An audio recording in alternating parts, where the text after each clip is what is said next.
देखिए अपन इसमें समतल में गति जो है उसको अपन पढ़ रहे थे। समतल में गति के अंतर्गत अपन ने प्रक्षेप्य गति यानी प्रोजेक्टाइल मोशन को अपन ने कंप्लीट कर लिया था। उस पर जो आधारित आंकिक प्रश्न थे वो अपन ने पूरे कर लिए थे और टॉपिक्स अपन ने वो कवर किए जो अपनी पाठ्य पुस्तक में शामिल थे। अब समतल में गति पर ही आधारित एक टॉपिक और अपने दे रखा है, वृत्तीय गति। उस वृत्तीय गति यानी सर्कुलर मोशन का एक पार्ट तो जो है एक समान वृत्तीय गति, उस नाम से तो अपने इस चैप्टर में है, और असमान वृत्तीय गति के नाम से जो पार्ट है वो नेक्स्ट चैप्टर के अंदर है। यानी कि जब अपन उस चैप्टर के अंदर घर्षण पढ़ लेंगे, फ्रिक्शन पढ़ लेंगे, उसके बाद फिर अपन उसे जानेंगे। यानी कि एक समान वृत्तीय गति को तो अपन यह जान लें और असमान वृत्तीय गति को अपन उस चैप्टर में जानेंगे। तो अपन इसे टॉपिक के रूप में जो पढ़ रहे हैं वो टॉपिक यही पढ़ेंगे कि वृत्तीय गति, और इसी नाम से हेडिंग जो है वृत्तीय गति या वर्तुल गति के नाम से इसके आगे का जो नेक्स्ट चैप्टर नंबर जो 5 है गति के नियम, उसके अंतर्गत भी यही टॉपिक दिया हुआ है, लेकिन वहां इससे आगे का है। यानी कि इस चैप्टर का एक पार्ट तो जो है इसमें दिया हुआ है वृत्तीय गति का, और एक पार्ट उसके अंदर न्यूटन के गति के नियम वाला जो चैप्टर है नेक्स्ट चैप्टर नंबर जो 5 है उसमें दिया हुआ है। तो देखिए कुछ हिस्सा जो इसमें दे रखा है उसको अपन डिस्कस यहाँ करेंगे और शेष हिस्सा जो वहां दिया हुआ है वहां उसको अपन डिस्कस करेंगे। तो देखिए अपन हेडिंग डाल रहे हैं नेक्स्ट समतल में गति पर आधारित जो टॉपिक है उसकी वो है वृत्तीय गति।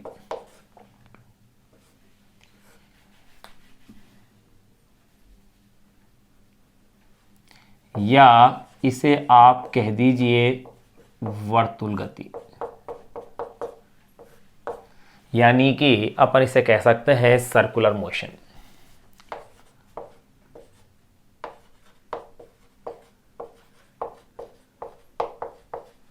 Circular motion. देखो वृत्तीय गति होती क्या है, जब किसी कण की जो गति है किसी परिधि के अनुदिश हो तो इस प्रकार की जो गति होती है उसे अपन कहते हैं वृत्तीय गति। वास्तव में वृत्तीय गति एक समतल में होने वाली गति का उदाहरण है, या यूं कह सकते हैं द्विविमीय गति यानी 2D जो मोशन है उसका क्या है, एक एग्जाम्पल है। तो पहले अपन वृत्तीय गति या वर्तुल गति की अपन परिभाषा लिख लें कि वृत्तीय गति अपन कहेंगे किसे। तो देखो डेफिनेशन में क्या दे सकता हूं, जब कोई कण किसी वृत्त की, जब कोई कण किसी वृत्त की, जब कोई कण किसी वृत्त की परिधि, जब कोई कण किसी वृत्त की परिधि के अनुदिश गति करता है,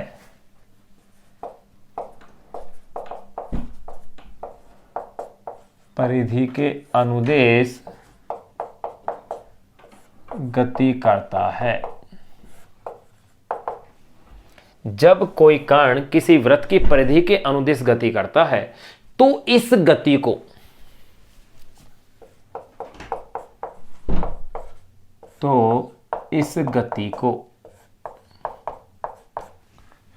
जब कोई कण किसी वृत्त की परिधि के अनुदिश गति करता है तो इस गति को वृत्तीय गति, सर्कुलर मोशन कहते हैं। तो देखिए ये अपन ने वृत्तीय गति क्या कह दी, परिभाषा दे दी है। जैसे इसके अगर एग्जाम्पल देखें तो देखिएगा, एग्जाम्पल देखें अपन, पंखे के ब्लेडों की गति, यानी पंखे की पंखुड़ियां जो होती हैं जिन्हें अपन ब्लेड कह रहे हैं, पंखे के ब्लेडों की गति, घड़ी की सुई की गति,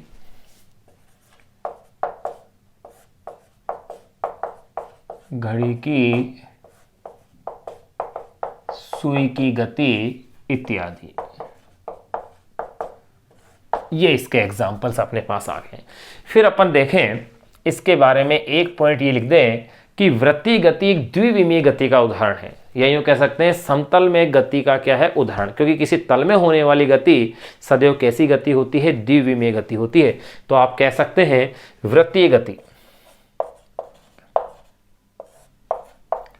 वृत्तीय गति द्विविमीय गति,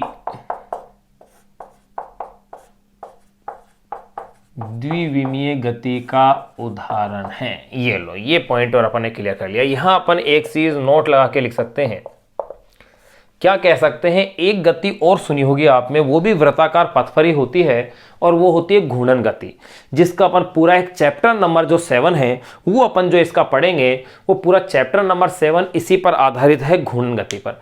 घूर्णन गति और वृत्तीय गति में क्या फर्क आ जाता है वो यहां अपन देखें। अगर किसी एक अक्ष के लिए होती है तब वो गति घूर्णन गति बनती है, जैसे पृथ्वी का अपनी अक्ष पर घूमना, लट्टू का अपनी अक्ष पर घूमना। तो देखिए अपन क्या कह सकते हैं इसके अंदर, अगर अपन नोट डाल के इस चीज को लिख दें, जब कोई वस्तु अपने केंद्र से होकर, जब कोई वस्तु अपने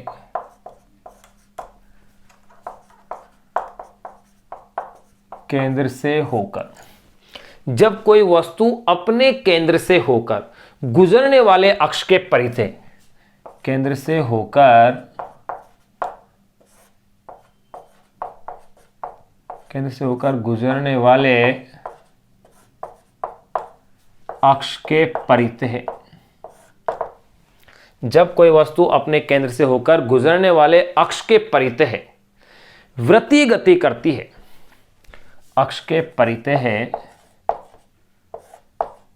वृत्तीय गति करती है, जब कोई वस्तु अपने केंद्र से होकर गुजरने वाले अक्ष के परितः वृत्तीय गति करती है, तब ये कह सकते हैं वृत्तीय गति करती है, तो वह वृत्तीय गति, तो वह वृत्तीय गति, तो वह वृत्तीय गति घूर्णन गति कहलाती है।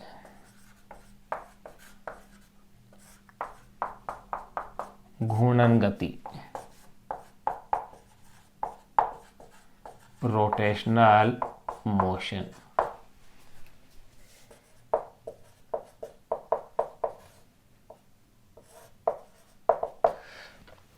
तो वह वृत्तीय गति घूर्णन गति यानी रोटेशनल मोशन कहलाती है। जैसे अगर अपन इसके एग्जाम्पल्स की बात करें, जैसा मैंने अभी भी बताया कि पृथ्वी का अपनी अक्ष पर या पृथ्वी का अपने अक्ष के चारों ओर घूमना, जैसे पृथ्वी का अपनी अक्ष के, अपनी अक्ष के चारों ओर घूमना, ये इसका सबसे सरल एग्जाम्पल अपन ले लिया। अब देखिएगा यह तो अपन ने अभी तो अपन ने केवल इसकी परिभाषा लिखी है कि वृत्तीय गति होती क्या है, वृत्तीय गति किसे अपन कहते हैं, घूर्णन गति भी इसके साथ साथ ही शामिल होगी। अब जिस तरह से अपन ने इससे पहले का एक चैप्टर पढ़ा था, चैप्टर नंबर जो 3 किया था, सरल रेखा में गति जो था, स्ट्रेट लाइन मोशन, उसमें अपन ने 2 चीजें और जानी थी शुरू में चैप्टर के स्टार्टिंग में। आपको ध्यान होगा वहां अपन ने एक तो पढ़ा था शुद्ध गति की और एक पढ़ा था बल गति की। शुद्ध गति की में विस्थापन, वेग, त्वरण ये पढ़ा था, और बल गतिकी के अंतर्गत बल के कारकों का भी साथ में, जो उस गति के लिए उत्तरदायी कारक होते हैं उनका अध्ययन करते हैं। इसी तरह से वृत्तीय गति है, इसकी भी शुद्ध वृत्तीय गति और वृत्तीय बल गति की, यानी ये भी 2 भागों में बांटी गई है। यानी वृत्तीय गति जो अगर शाखा अपन मान लें भौतिक विज्ञान की, तो वृत्तीय गति जो शाखा है ये भी 2 भागों के अंदर बांटी गई है।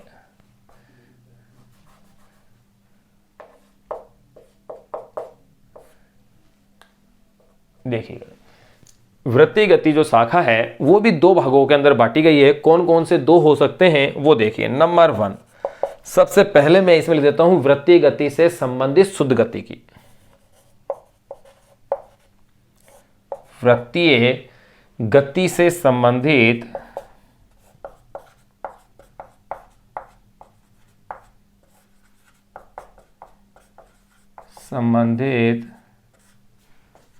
शुद्ध गति की। देखिए ये क्या शाखा है वृत्तीय गति की, या इसमें होता क्या है, मैंने कह डाली है वृत्तीय गति से संबंधित शुद्ध गति की।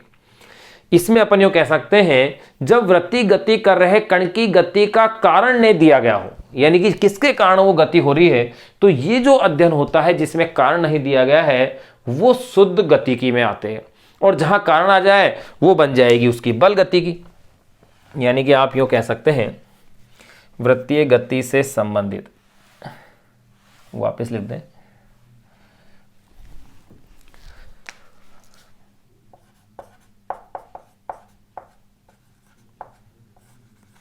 से संबंधित शुद्ध गतिकी। देखिए, वृत्तीय गति से संबंधित शुद्ध गतिकी, तो यहां अपन इसके बारे में, यानी ये कौन सी शाखा है गति की, तो इसके अंदर अपन यह कह सकते हैं कि शुद्ध गतिकी से तात्पर्य क्या है। जब वृत्तीय गति कर रहे कण की गति का, जब वृत्तीय गति कर रहे कण का, जब वृत्तीय गति कर रहे कण का, या यूं कह सकते हैं गति का, जब वृत्तीय गति कर रहे कण की, यूं कह सकते हैं कण की गति का, जब वृत्तीय गति कर रहे कण की गति का, जब वृत्तीय गति कर रहे कण की गति का कारण, जब वृत्तीय गति कर रहे कण की गति का कारण ने दिया गया हो, का कारण ने दिया गया हो, तब कण के विस्थापन,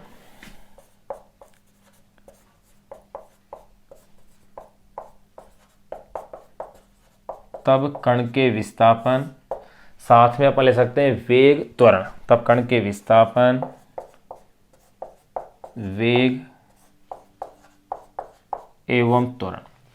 जब वृत्तीय गति कर रहे कण की गति का कारण ने दिया गया हो, तब कण के विस्थापन, वेग एवं त्वरण का अध्ययन कर, त्वरण का अध्ययन कर, तब कण के विस्थापन, वेग एवं त्वरण का अध्ययन कर।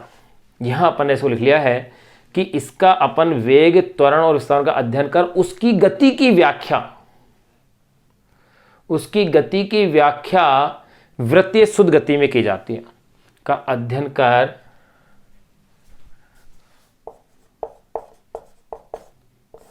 उसकी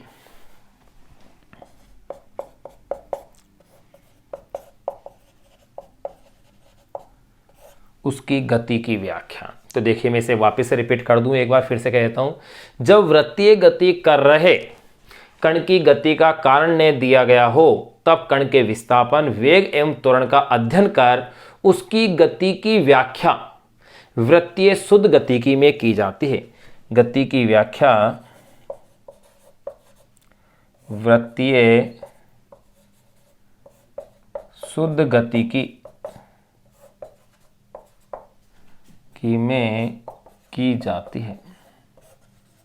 ये लो, वृत्तीय शुद्ध गतिकी के अंदर अपन उसे क्या करते हैं, व्याख्या। जैसे अपन पहले भी पढ़ चुके हैं, शुद्ध गतिकी क्या है, बल गतिकी क्या है।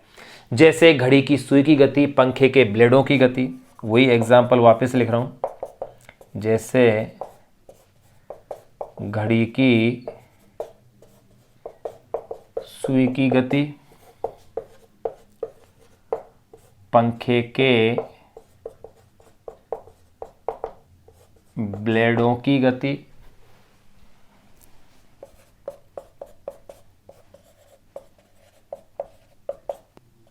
इत्यादि। ये अपन ने शुद्ध गति क्या ले ली है, एग्जाम्पल ले ली है। अपन इसमें यह भी कह सकते हैं कि ये जो वृत्तीय गति की शुद्ध, जो वृत्तीय गति की अपन पढ़ रहे हैं, वृत्तीय शुद्ध गति की ठीक बिल्कुल शुद्ध रेखीय गतिकी की भांति होती है।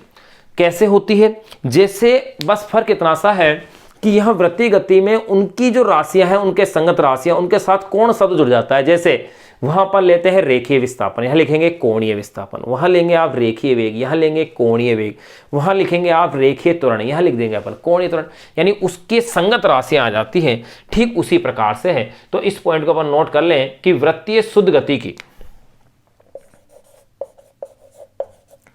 वृत्तीय शुद्ध गति की, वृत्तीय शुद्ध गति की ठीक बिल्कुल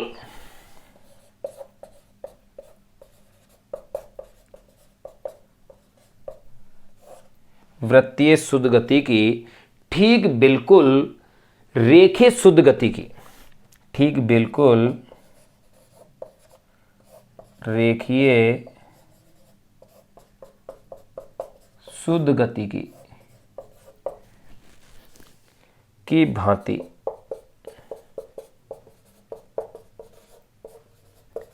होती है। वृत्तीय शुद्ध गति की ठीक बिल्कुल रेखीय शुद्ध गति की क्या होती है? भांति होती है, उसी की तरह होती है, केवल इसमें रेखीय शब्द के स्थान पर, इसमें केवल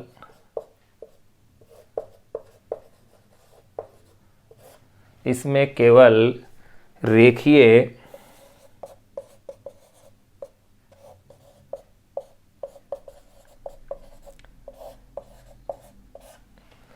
इसमें केवल रेखीय शब्द के स्थान पर कोणीय शब्द का प्रयोग करते हैं, के स्थान पर कोणीय शब्द का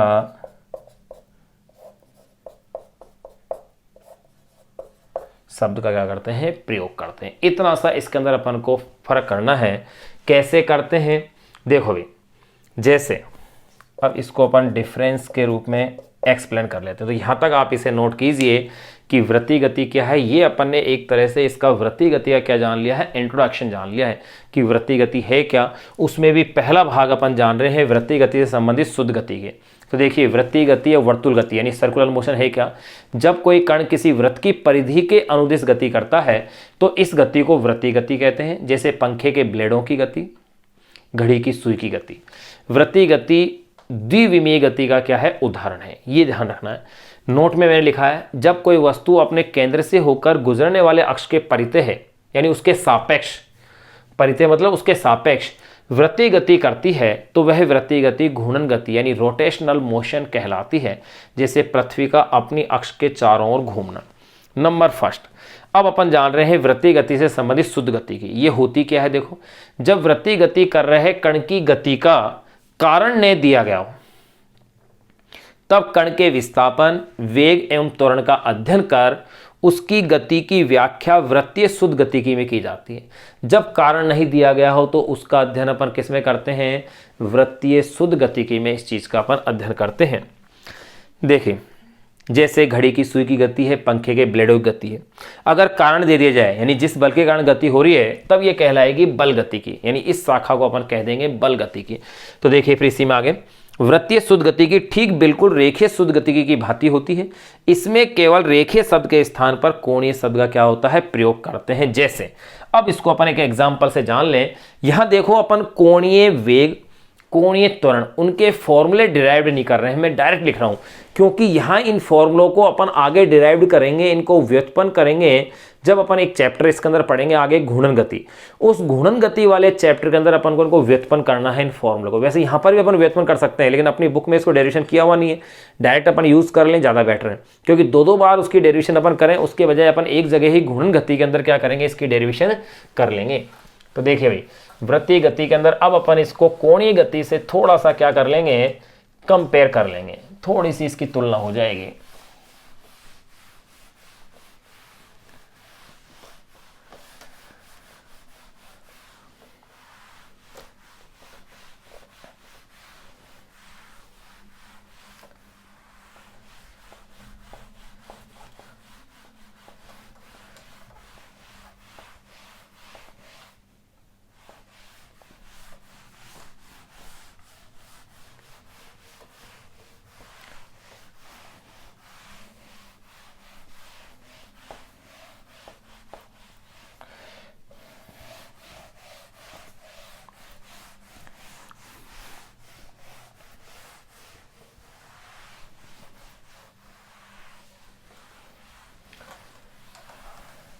देखिए, यहाँ अपन उनको डायरेक्ट फॉर्मूले के यूज में रूप में क्या कर रहे हैं? अप्लाई कर रहे हैं। किस तरह से अपन ले लेते हैं? इस तरह से ले लेते हैं। देखो, यहां तो मैं ले लेता हूं रेखीय गति,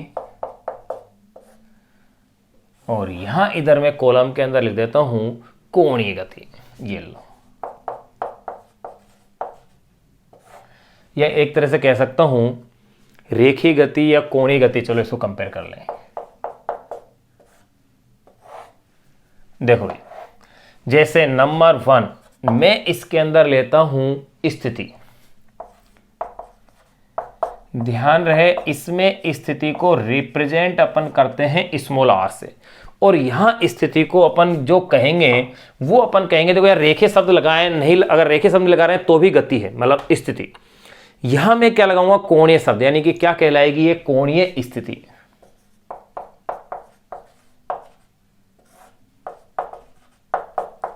कोणीय स्थिति, यहां आप इनको डायरेक्ट ध्यान रखना भी, क्योंकि इससे अपन न्यूमेरिकल हेल्प करने में, न्यूमेरिकल को हल करने में क्या मिलेगी, अपन को हेल्प मिलेगी। किस तरह से होगी वो भी न्यूमेरिकल सोल्व करेंगे तब पता चलेगा आपको।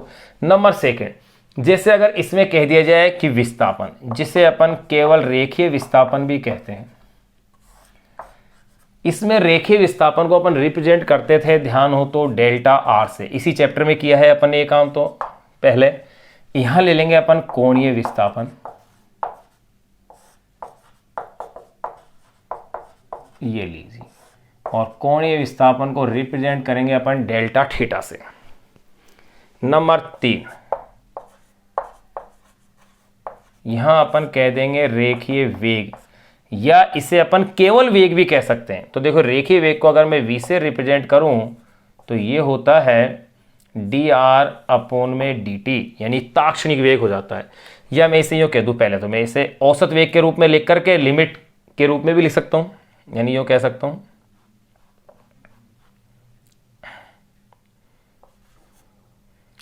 डेल्टा r/डेल्टा t, या v इज इक्वल टू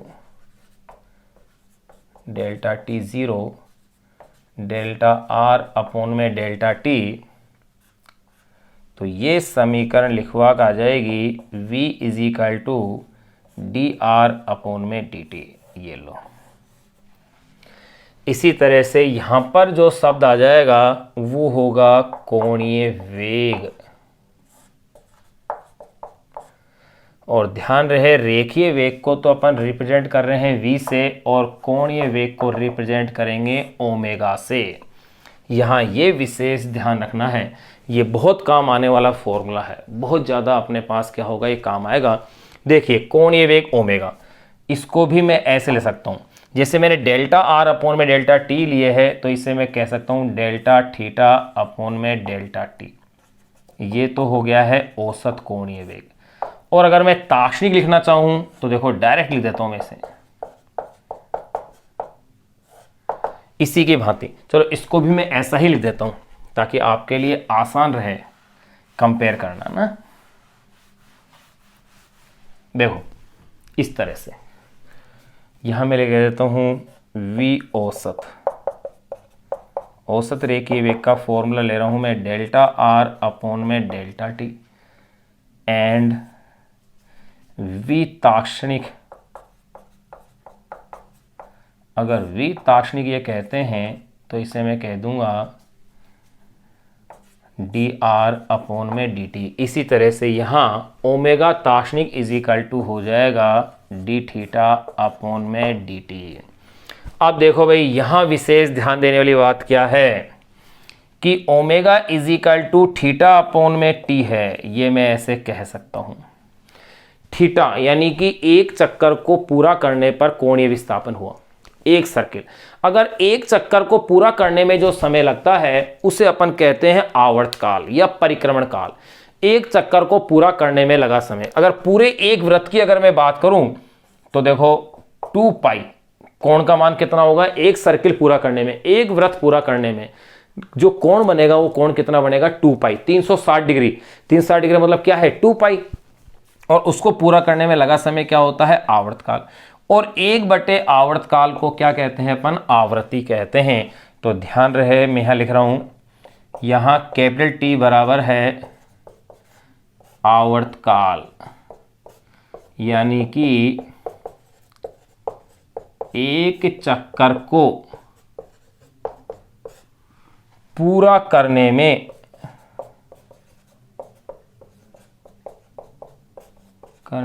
लगा समय। और देखो भाई n क्या है, आवृत्ति, फ्रीक्वेंसी इज इक्वल टू ये होता है 1/t, और इसका मतलब होता है 1 सेकंड में चक्कर, कि भाई 1 सेकंड में कितने चक्कर हो गए, ये इसकी आवृत्ति। तो ये आपको ध्यान रखने हैं भाई फॉर्मूले। देखो यहाँ ये जो अपन ने पढ़ लिए हैं ये न्यूमेरिकल्स में अपने काम आएंगे। तो यहाँ अपन ने देखो 3 तो ये जान लिए हैं, बस डिफरेंस में यही चीज़ अपन को जानने की थी। और भी अपन जान सकते हैं। देखो सेम कंपेयर करने से कितना आसान हो गया। सिर्फ मैंने रेखे की जगह क्या शब्द काम में ले लिया है, कोणीय शब्द काम में ले लिया। यह रेखीय विस्थापन भी कह सकता हूँ या केवल विस्थापन भी कह दूं, यह मैंने कोणीय विस्थापन कह दिया। यह मैंने औसत वेग v आया है जिसे रेखीय वेग कहूंगा, ताक्षणिक वेग आ गया। ठीक इसी प्रकार से यहाँ पर कोणीय वेग ओमेगा औसत आ गया है, कोणीय वेग कैसा आ गया है, ताक्षणिक आ गया है। ओमेगा का ये भी मैंने सूत्र यहाँ लिख दिया है ताकि इस फॉर्मूले से अपन सवालों को हल कर सकें। अब देखो अपन 2-3 और चीजें और देख लें इसकी।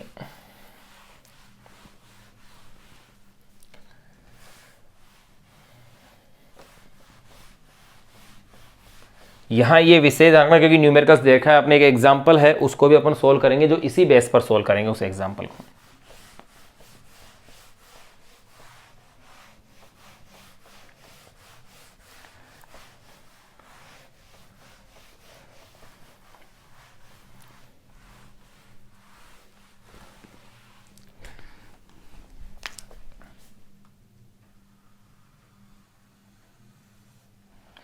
देखिए भी नंबर 3 के बाद नंबर 4 में ले लेता हूं। यहां पर जैसे आता है मेरे पास रेखीय त्वरण,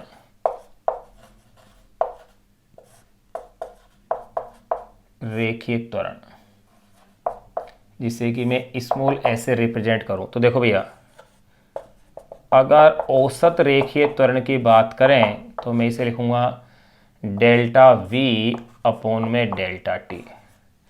एंड तात्क्षणिक बात करें, ये अपन सब पढ़ चुके हैं पहले, तो ये हो जाएगा dv अपॉन में dt। यहां शब्द क्या आ जाएगा, कोणीय त्वरण आ जाएगा। देखो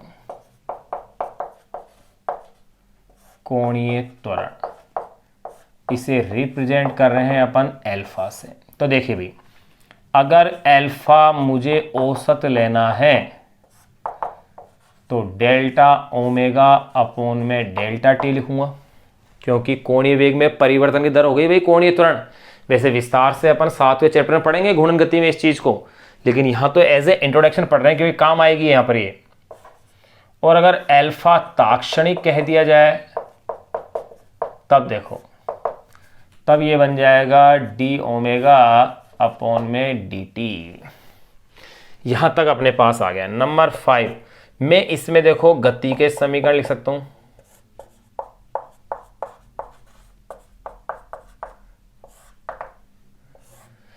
और यहां मैं लिखूंगा इन्हें, यहां मैं केवल रेखीय गति के समीकरण भी कह सकता हूं।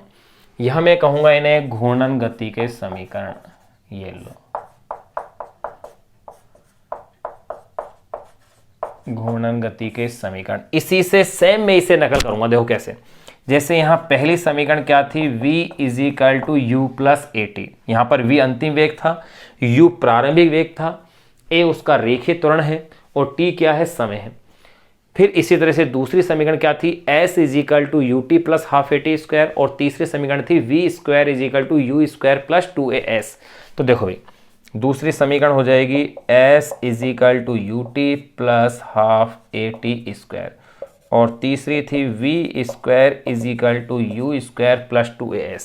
यहां पर भी देखो पहली समीकरण अंतिम वेग को मैंने क्या मान लिया है, घूर्णन गति में ओमेगा, और प्रारंभिक वेग क्या ले लेता हूं मैं, ओमेगा नोट, प्लस a की जगह अल्फा, t तो t रहेगा। इसी तरह से s की जगह देखो क्या लिखा जाएगा, थीटा, u की जगह omega naught t plus half alpha T square, v की जगह ओमेगा, फिर ये ओमेगा नोट का स्क्वायर प्लस 2 अल्फा थीटा। ये लो भाई वही सेम, मैंने यही तो आपसे कहा था कि वृत्तीय जो गति है, जो शुद्ध वृत्तीय गति है, वो बिल्कुल ठीक शुद्ध रेखीय गति की भांति है। केवल रेखीय शब्द के स्थान पर क्या आ जाएगा, कोणीय शब्द इसके अंदर क्या हो जाएगा, प्रयुक्त हो जाएगा। तो देखो नंबर 1 अपन ने जान ली थी, इसके अंदर वो जान ली थी शुद्ध वृत्तीय गति की। नंबर 2 अपन जान लेते हैं शुद्ध बल गति की। शुद्ध बल गति की जिसके अंदर की गति के कारणों का अध्ययन सम्मिलित है, यानी कि बल गति की जिसे अपन कह रहे हैं। आप इस टेबल को अच्छे से ध्यान रखिएगा, क्योंकि ये टेबल एक बार और अपन आगे पढ़ेंगे जब अपन घूर्णन गति वाला चैप्टर पढ़ेंगे, यानी कि चैप्टर नंबर जो 7 पढ़ेंगे, तब अपन इसको वापस से इनकी डेरिवेशन करेंगे, रिलेशंस देखेंगे इनमें आपस में परस्पर।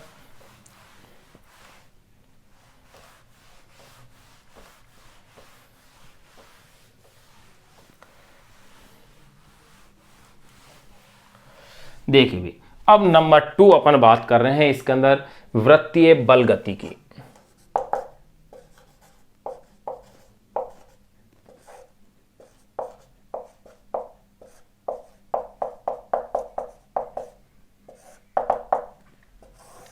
देखो भाई, वृत्तीय बल गति की है क्या?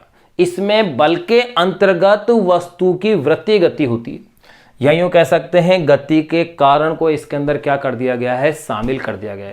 भाई गति किस कारण से हो रही है, उस गति का इसके अंदर क्या है, कारण शामिल है। तो अपन इसमें वृत्तीय बल गति के अंतर्गत क्या कह सकते हैं, इसमें बल के अंतर्गत वस्तु वृत्तीय गति करती है। इसमें बल के अंतर्गत वस्तु वृत्तीय गति करती है। इसमें बल के अंतर्गत वस्तु क्या करती है, वृत्तीय गति करती है। यह बल वस्तु को वृत्तीय पथ पर घुमाए रखता है, क्यों कह देंगे अपन, यह बल, ये अपन कह सकते हैं कि यह बल वस्तु को वृत्तीय पथ पर, यह बल वस्तु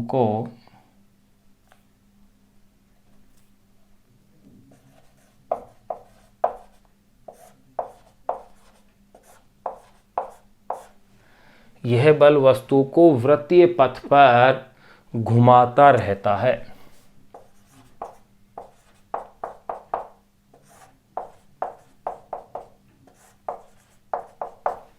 यह बल वस्तु को वृत्तीय पथ पर क्या रहता है, घुमाता रहता है। अब इसमें ये कह सकते हैं जिसके फलस्वरूप वस्तु में सदैव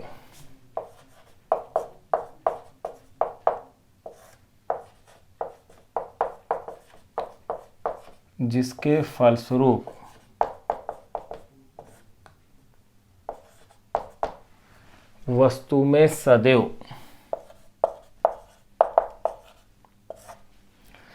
घुमाता रहता है, जिसके फलस्वरूप वस्तु में सदैव, यूं कह सकते हैं जिसके फलस्वरूप वस्तु में सदैव त्वरण उपस्थित रहता है, जिसके फलस्वरूप वस्तु में सदैव त्वरण उपस्थित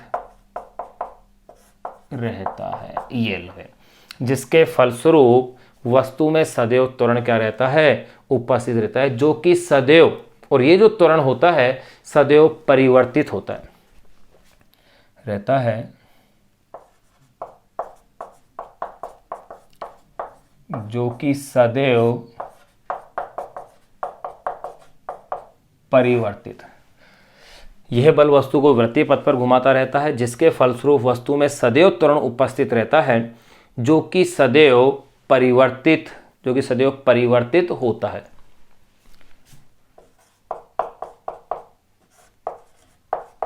जो कि सदैव कैसा होता है, परिवर्तित होता है। तो यहां अपन ने वृत्तीय बल गति की भी जाननी है। अब अपन जानेंगे वृत्तीय गति के प्रकार।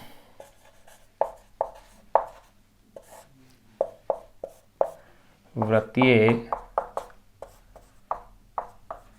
गति के प्रकार, देखो भाई, वृत्तीय गति 2 प्रकार की है। नंबर फर्स्ट, पहला अपन जानेंगे एक समान वृत्तीय गति।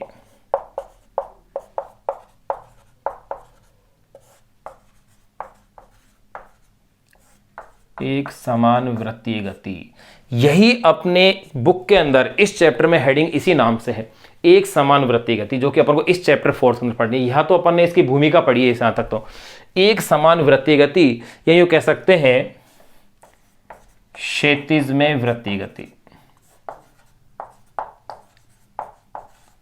क्षैतिज में वृत्तीय गति। और जो सेकंड टाइप अपन जो इसके अंदर पढ़ेंगे वो है असमान,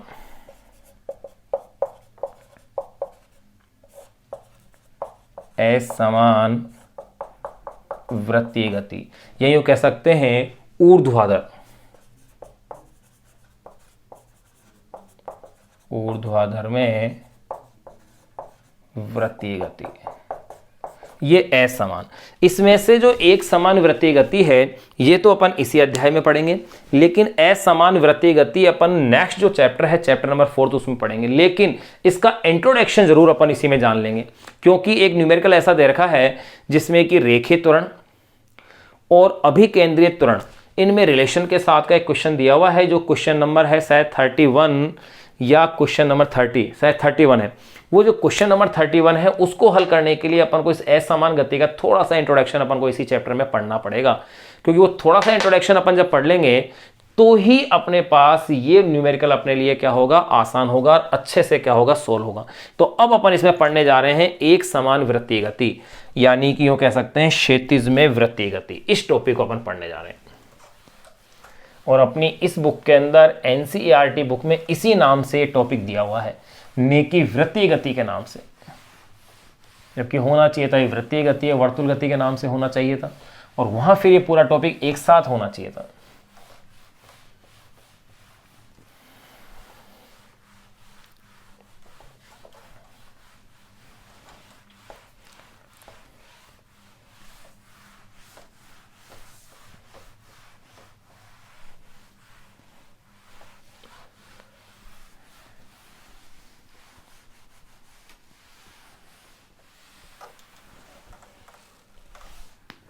तो देखिए अब अपन पढ़ने जा रहे हैं एक समान वृत्तीय गति।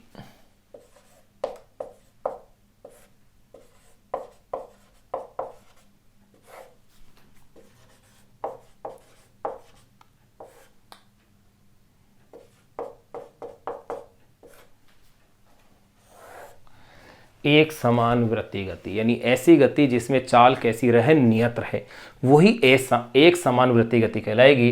तो इसमें अपन कह सकते हैं जब कोई वस्तु नियत चाल से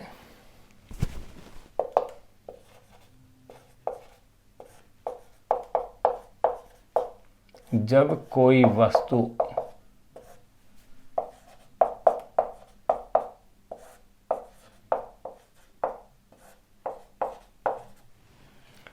कोई वस्तु नियत चाल से क्षैतिज वृत्तीय पथ पर गति करती है, क्षैतिज वृत्तीय पथ पर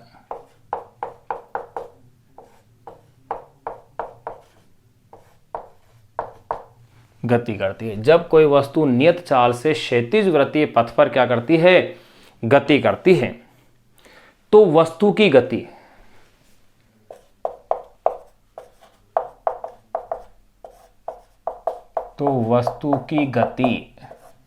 जब कोई वस्तु नियत चाल से क्षैतिज वृत्तीय पथ पर गति करती है तो वस्तु की गति एक समान वृत्तीय गति कहलाती है। तो वस्तु की गति एक समान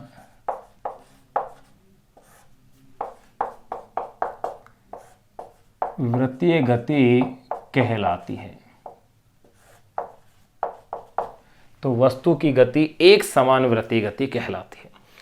इसके अब इस एक समान वृत्तीय गति के क्या लक्षण है वो अपन जान ले। तो ये तो अपन ने परिभाषा लिखी है, जब कोई वस्तु नियत चाल से क्षैतिज वृत्तीय पथ पर इस तरह से पर गति करती है तो वस्तु की गति एक समान वृत्तीय गति कहलाती है, जिसके निम्न लक्षण हैं। यानी इस गति की क्या क्या विशेषताएं हैं, इन लक्षणों को अपन जानेंगे। देखो एक समान वृत्तीय गति के। तो मैंने यही कहा कि इसके कौन कौन से लक्षण है वो देखिएगा। नंबर फर्स्ट या नंबर ए लक्षण की बात करूं, नंबर ए लक्षण में कह दूं कि इसमें बात करूं चाल की, तो देखिए भाई इसकी जो चाल होती है एक समान वृत्तीय गति में क्या रहती है, नियत रहती है, ये ध्यान रखना है। चाल की बात हो गई। नंबर बात करूं मैं बी गतिज ऊर्जा की,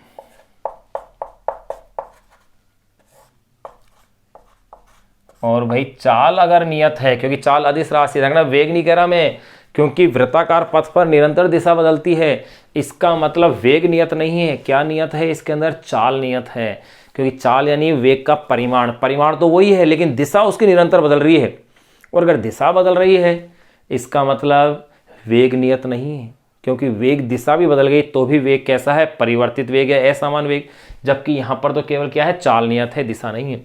इसलिए मैं कह सकता हूं कि चाल नियत। और गतिज ऊर्जा भी इसका मतलब कैसी हो गई, नियत, क्योंकि चाल नियत है तो गतिज ऊर्जा भी कैसी रहेगी, इसकी नियत रहेगी। नंबर सी, अगर पूछा जाए कार्य, तो ध्यान रहे एक समान वृत्तीय गति के अंदर कार्य और शक्ति दोनों का मान क्या होता है, शून्य। ये भी शून्य हो गया, और अगर ये कहा जाए कि इसमें भाई शक्ति कैसी है, तो ये भी कैसी होगी, शून्य। तो ध्यान रहे कार्य और शक्ति दोनों ही क्या होंगे, इसके अंदर शून्य होंगे। ये अपन प्रूफ करेंगे जब कार्य और शक्ति पढ़ेंगे तब, कि किस प्रकार एक समान वृत्तीय गति के अंदर ये शून्य होते हैं। नंबर ई, एक विशेषता और अपन जान ले इसकी, और वो जाने भाई इसके त्वरण की। अब देखिए भाई इसके अंदर त्वरण तो होगा, ये तो बात विशेष है इसकी। और त्वरण की क्या विशेषता है कि पथ के केंद्र की ओर होगा त्वरण। इसमें एक समान वृत्तीय गति में त्वरण कहाँ होगा, पथ के केंद्र की ओर होगा, और वेग के क्या होगा, लंबवत। जैसे कि त्वरण इस डायरेक्शन में है, त्वरण इस डायरेक्शन में यूं है, तो वेग कैसा होगा, इस डायरेक्शन में होगा, यानी कि त्वरण और वेग परस्पर क्या होंगे, लंबवत होंगे। तो अपन यूं कह सकते हैं कि इसके त्वरण के बारे में, पथ के केंद्र की ओर,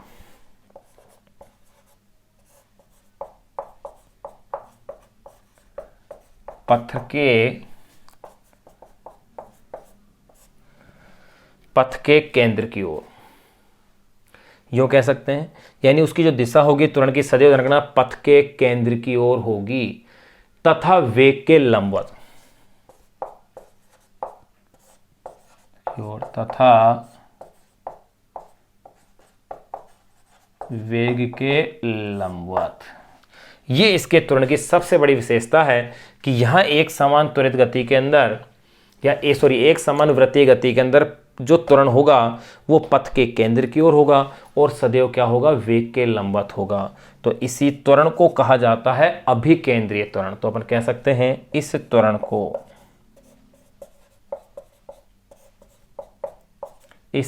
को अभिकेंद्रीय त्वरण यानी सेंट्रीपिटल एक्सेलरेशन, इस त्वरण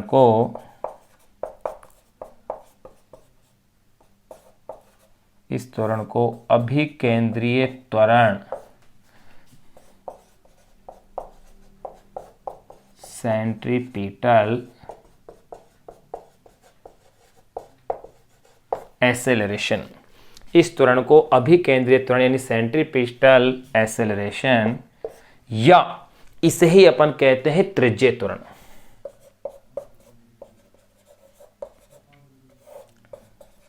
या त्रिज्यीय त्वरण यानी कि रेडियल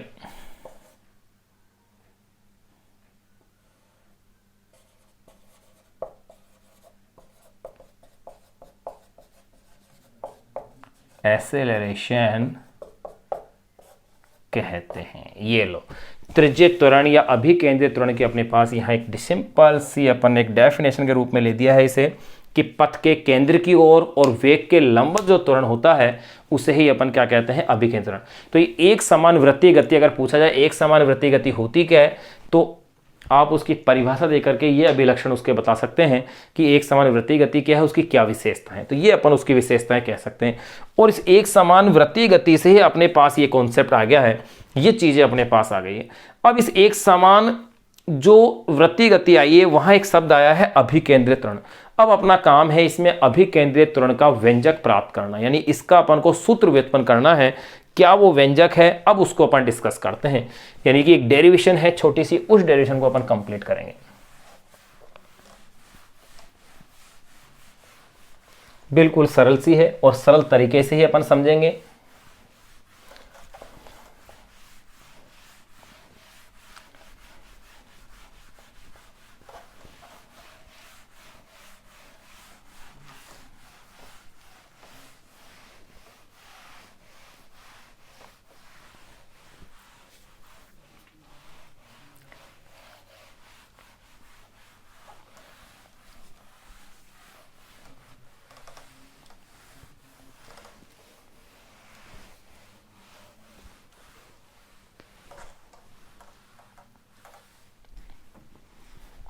देखिए नेक्स्ट जो अपन टॉपिक जान रहे हैं, अब इसके अंदर एक समान त्वरित गति में जो डेरिवेशन अपन करने जा रहे हैं वो है अभिकेंद्रीय त्वरण के लिए व्यंजक, यानी उसका सूत्र। अभिकेंद्रीय त्वरण के लिए व्यंजक।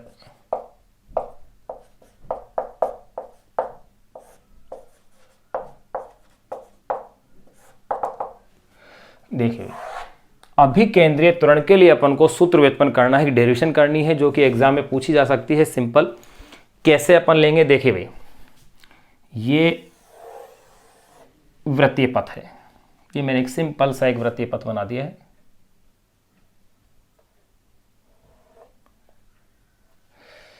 मैंने मान लिया इस वृत्तीय पथ का ये केंद्र क्या है, O है। वृत्तीय पथ का केंद्र क्या ले लिया मैंने, O है। और इस वृत्तीय पथ की जो त्रिज्या है वो है स्मॉल r। स्मॉल r त्रिज्या कोई वृत्तीय पथ है जिस पर कोई कण ये बिंदु A पर है, और ये बिंदु A पर जो कण है, इस कण का जो वेग है वो है भाई v वेक्टर। मैं v वेक्टर कह देता हूं इसका वेग। और ये कण किसी बिंदु P के ऊपर आ जाता है। चलो इसे थोड़ा सा यहां और ले लें।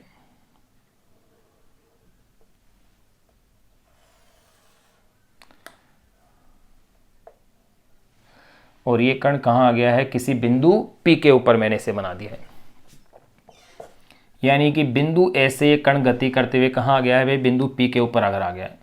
तो अब आप गौर कीजिएगा, अब इसके वेग की अगर मैं बात करूं तो देखो भैया ये वेग v वेक्टर है। अब आप गौर कीजिए, यहां से अगर ये जो इसने कोण बनाया है, यानी कोणीय विस्थापन हुआ है, वो मान लिया मैंने क्या है, डेल्टा थीटा है। अगर ये कोणीय विस्थापन डेल्टा थीटा है तो इसने चाप कितना कवर किया है, पहले वो देखिए, डेल्टा एस। ये चाप हो गया इसका, यानी आर्क बना लिया ए से लेकर के पी तक का। अब आप देखें, अगर ये वेग v वेक्टर है, ये कोण डेल्टा थीटा है, तो यहां ये कोण भी डेल्टा थीटा होगा, और इसके दो कंपोनेंट्स अपने पास वेग के क्या होंगे, बन जाएंगे। एक कंपोनेंट्स अपने पास वेग का ये बन गया। अपन इसको डायग्राम को वापस ही बना देते हैं।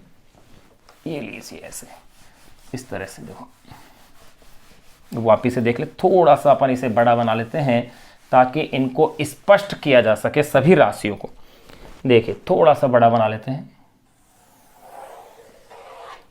ये अपने ने क्या है, कोई वृत्तीय पथ ले लिया है। अब देखिएगा, ताकि सभी राशियों को आप आसानी से व्यक्त कर सके। ये इसका केंद्र मैंने क्या ले लिया है भाई, O है। ये लो, ये केंद्र इसका क्या ले लिया है मैंने, O है। कोई कण किसी बिंदु A से गति करते हुए, और वो कण आ जाता है किसी बिंदु P पर।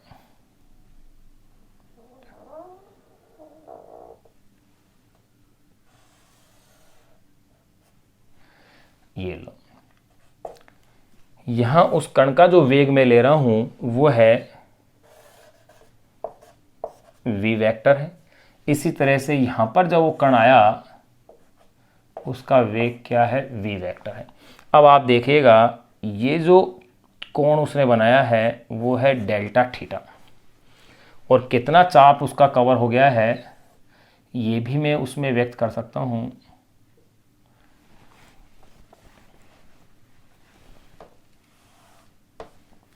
देखिए चाप से पहले मैं कंपोनेंट्स बना लूँ। अगर ये कोण है डेल्टा थीटा है तो देखो यहाँ पर भी ये भी क्या बन जाएगा, एंगल डेल्टा थीटा ही बनेगा।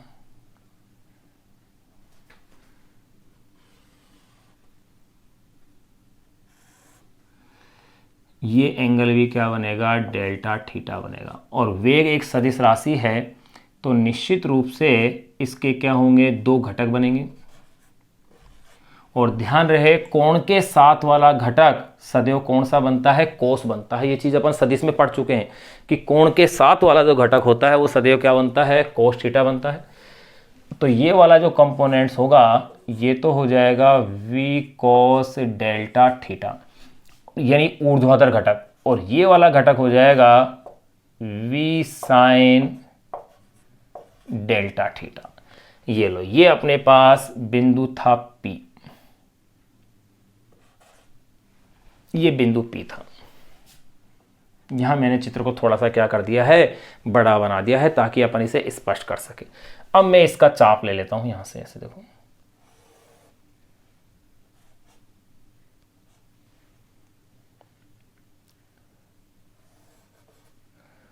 ये हो गया है डेल्टा S, ये रीसी। अब अपन इसमें थोड़ा सा ये लिख देते हैं कि भी कितने समय पर क्या था। तो मैं मान लेता हूं, माना कि एक कण स्मॉल r त्रिज्या के, ये इसके वृत्तीय पथ की त्रिज्या मैंने क्या ले ली है, स्मॉल r है। ये इसका केंद्र बिंदु O हो गया है। देखो इसमें यहां अब इसमें लिख देता हूं मैं, माना कि एक कण स्मॉल r त्रिज्या के वृत्तीय पथ पर माना कि एक कण स्मॉल r त्रिज्या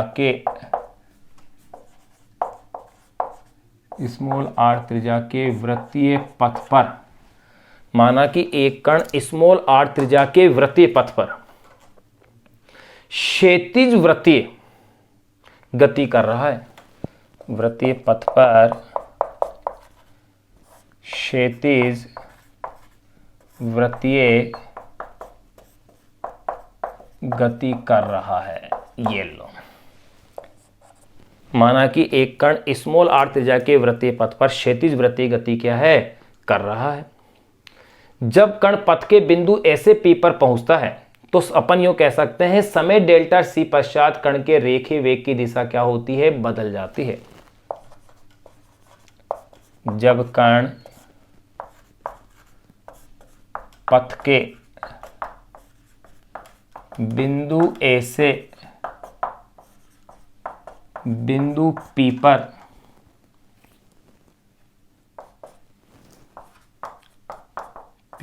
पहुंचता है, जब कण पथ के बिंदु A से बिंदु P पर पहुंचता है, कहां पहुंचता है, बिंदु A से बिंदु P पर पहुंचता है, तो कण के रेखीय वेग की दिशा बदल जाती है। तो कण के रेखीय वेग की दिशा बदल जाती है। और बात बिल्कुल सही भी है, रेखीय वेग की दिशा क्या होती है, बदल जाती है। अगर वो y अक्ष से डेल्टा थीटा कोण बनाता है तो उसके घटक क्या बन जाएंगे, वेग के थीटा के साथ वाला घटक तो हमेशा कोस होगा, तो v कोस थीटा, और ये दूसरा घटक क्या बन जाएगा, v साइन थीटा, उसके लंबवत जो घटक है। तो अगर आगे अपन ये कह सकते हैं, जब वह डेल्टा t समय बाद, मान लिया उसको समय जो लग रहा है यहां से यहां तक पहुंचने में वो है डेल्टा t समय, तो मैं ये कह दूं जब वह डेल्टा t समय बाद, जब वह डेल्टा t समय बाद P पर पहुंच जाता है,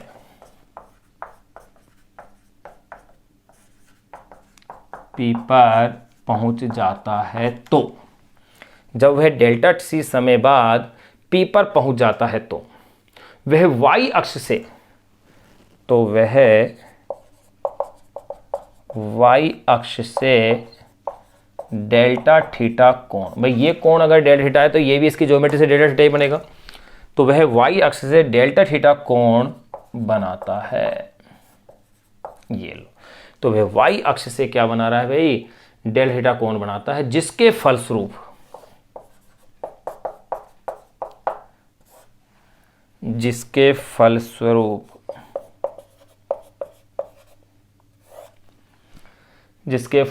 उसका वाई अक्ष पर घटक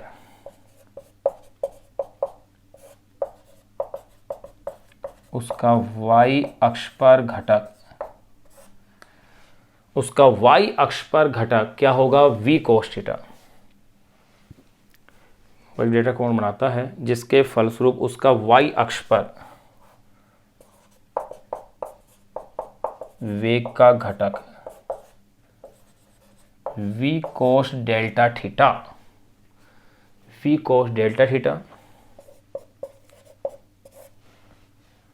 तथा x अक्ष पर घटक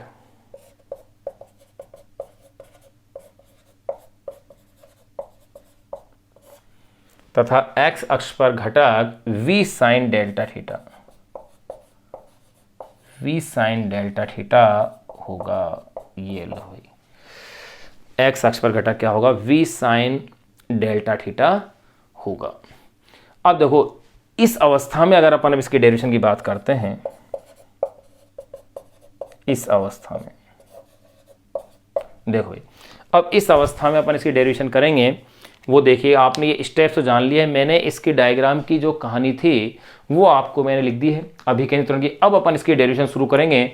सिंपल सी डेरिवेशन होगी, क्योंकि अपन जानते हैं त्वरण बराबर वेग में परिवर्तन की दर।